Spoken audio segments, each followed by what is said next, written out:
Mike James parks his 1971 VW van in the usual spot, and his day begins. Pull around here, brush my teeth, go to the bathroom, walk the dog, come in here, cook breakfast. Breakfast is a kind of upscale hobo hash. Potatoes, peppers, cheese, turkey sausage, and 2 eggs scrambled together on his cook stove. Breakfast is served as dawn breaks at Doheny State Beach, and Mike's view lights up over the Pacific. I don't have, a big menu, but it works. Most days for the last year have begun just like this for the 42-year-old.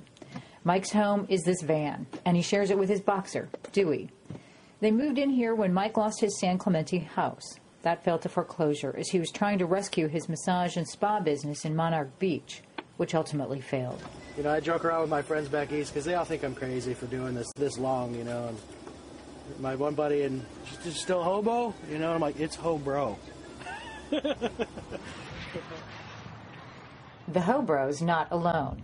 There are, at best guesstimates, about 30 people living here at the beach most days, scattered in coaches and RVs across several parking lots.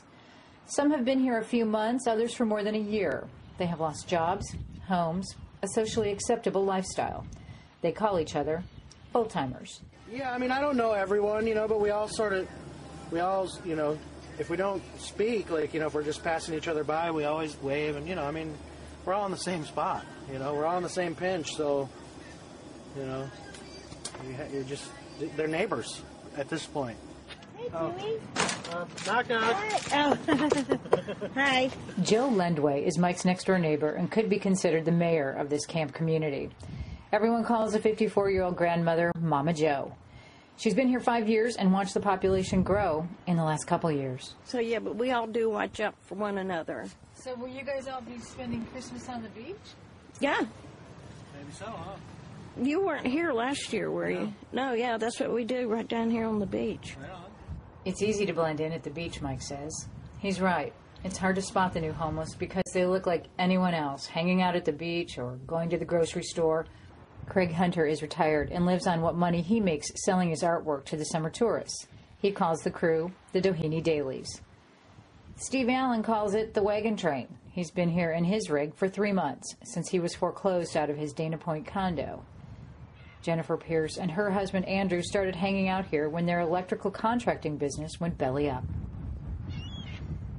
When they aren't worrying about where their next meal will come from, when they aren't complaining about getting hassled by the park rangers or wondering how they're going to come up with some gas money, the full-timers talk about living in one of the most beautiful places in the world. Here they sit every day, surrounded by million-dollar homes and yachts moored at Dana Harbor. They get this view for $125 a year, the cost of the annual day pass. They don't get to spend nights here. The park is only open from 6 a.m. to 10 p.m., so they move out and park on side streets overnight, risking a visit by police and a ticket. Then they come back in the morning.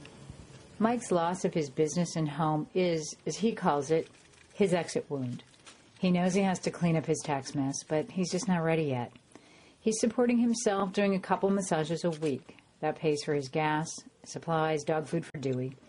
He's taking a much-needed break, he says, and someday he'll get back to the real world.